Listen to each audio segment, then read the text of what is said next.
ఒకప్పుడు ETV 'Jabardasth' show నిజంగా చాలా బానే ఉండింది స్టార్టింగ్.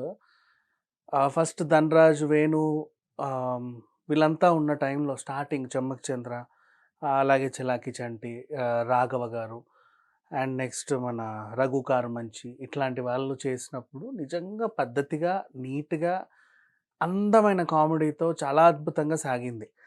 ఇక రాను రాను 'రాజుగుర్రం గాడిదైనట్టు' ఎప్పుడైతే తర్వాత తరాలొచ్చి ఇప్పటి వరకు పాతుకుపోయాయి ఆ చెత్తంతా.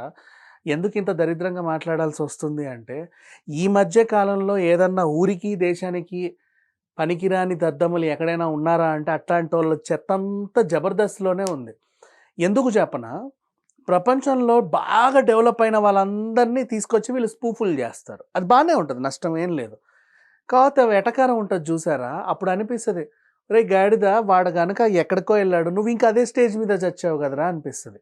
అట్లా ఉంటది పరిస్థితి. ఈ మధ్య కాలంలో మొన్న ఏమైందంటే 'బిగ్ బాస్' నుంచి బయటకొచ్చిన తర్వాత 'పల్లవి ప్రశాంత్' అనే ఒక అబ్బాయి రైతు బిడ్డగా 'బిగ్ బాస్' హౌస్‌కెళ్ళాడు. గెలిచాడు. బానే ఉంది. అంతవరకు ఓకే.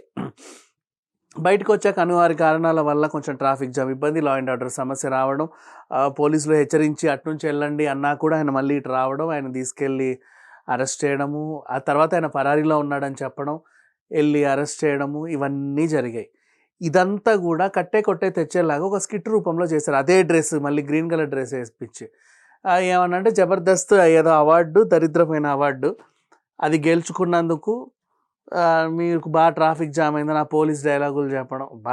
ఎవరికీ అర్థం కాదనుకుంటారో ఏంటో గానీ, ఇంకా చెప్పాలంటే ఆ 'పల్లవి ప్రశాంత్' ఎవరి మీదైతే స్పూఫ్ చేశాడో, ఆ పిల్లోడు తెలుసా 100 రోజులు 'బిగ్ బాస్' హౌస్‌లో ఉండి విన్నర్ అయ్యొచ్చాడు. మహామహులెళ్ళిన కొంపలోకి ఒక రైతు బిడ్డ, సాధారణమైన రైతు బిడ్డ ఎళ్లి విన్ అయ్యొచ్చాడు. ఈళ్ళు 10 సంవత్సరాల నుంచి అదే స్టేజ్ మీద ఏడ్చారు గానీ, ఇప్పటిదాకా ప్రపంచాన్ని ఉద్ధరించిన దాఖలాలు లేవు, ఏమీ లేవు. ఏం చెప్పను ఇంకా అంతకుమించి. ఏదేమైనప్పటికీ కొంచెం వీళ్ళు ఈ కామెడీలని మానుకుంటే మంచిది. చెయ్యండి స్పూఫులు తప్పులేదు. 'చంద్రముఖి' స్పూఫ్ చేస్తారు, 'ఇంద్ర' స్పూఫ్, సినిమా స్పూఫులు చేస్తారు. బావుంటది చూడ్డానికి కూడా. అండ్ బయట కొంతమంది రాజకీయ నాయకులను విమర్శించి అప్పుడప్పుడు తన్నించుకుంటారు. సరే పోన్లే తన్నించుకుంటే తన్నించుకున్నారు. అది వాళ్ళ దురద మనం ఏం అనలేం. కానీ స్వశక్తితో డెవలప్ అయిన వాళ్ళ మీద ఎప్పుడైనా ఏదైనా కాంట్రోవర్సీలొస్తాయి. ఇప్పుడు నిన్న 'పల్లవి ప్రశాంత్' మీద వచ్చింది కూడా పెద్ద కాంట్రోవర్సీ ఏం గాదు. వీళ్ళకది కామెడీ అనిపిచ్చింది. అంతే అంతకుమించి ఏం గాదు. అసలాయన సాధించింది చూస్తే గనక ఎవడైనా సరే 'పల్లవి ప్రశాంత్' వీళ్ళందరూ 'పల్లవి ప్రశాంత్' కాళ్ళు మొత్తం ముక్కు మూతితో నాకి వదిలిపెట్టినా కూడా సిగ్గు రాదు చెప్పాలి అంటే. అట్లాంటి అంటే ఆయన కాళ్ళు నాకడానికి కూడా సరిపోని గాడిదలు ఈరోజొచ్చి ఆయన మీద స్పూఫ్‌లు చేస్తుంటే అసలు ఏమనాలో తెలియట్లేదు. నేనేం 'పల్లవి ప్రశాంత్' ఫ్యాను గాదు, ఆయన ఫ్రెండుని గాదు, అభిమాని గాను ఏమీ గాను ఆఫ్‌కోర్స్. కానీ యాజ్ ఎన్ ఎనలిస్ట్‌గా మాట్లాడాలి అనుకుంటే చూసినటువంటి సామాజిక మాధ్యమాల్లో ఒక మనిషి ఎదుగుదలని కళ్ళారా చూశాను నేను ఒక 100 రోజులు. ఎలా ఉన్నాడు అని. అట్లా ఈ దరిద్రపు స్కిట్‌లు గూడా చూస్తానే ఉన్నా. రోజు నీచానికి దిగజారిపోతూనే ఉన్నారు. అసలు మనమేం మనుషులమేనా? మంచినీళ్ళే తాగుతున్నామనే విషయం కూడా మర్చిపోయి ప్రవర్తిస్తూ రోజు దిగజారిపోతున్నారు.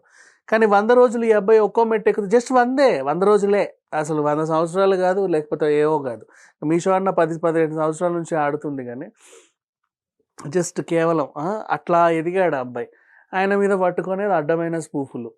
సిగ్గుండాలి కొంచెమైనా ఏం మాట్లాడతారో గానీ. Anyway thank you so much.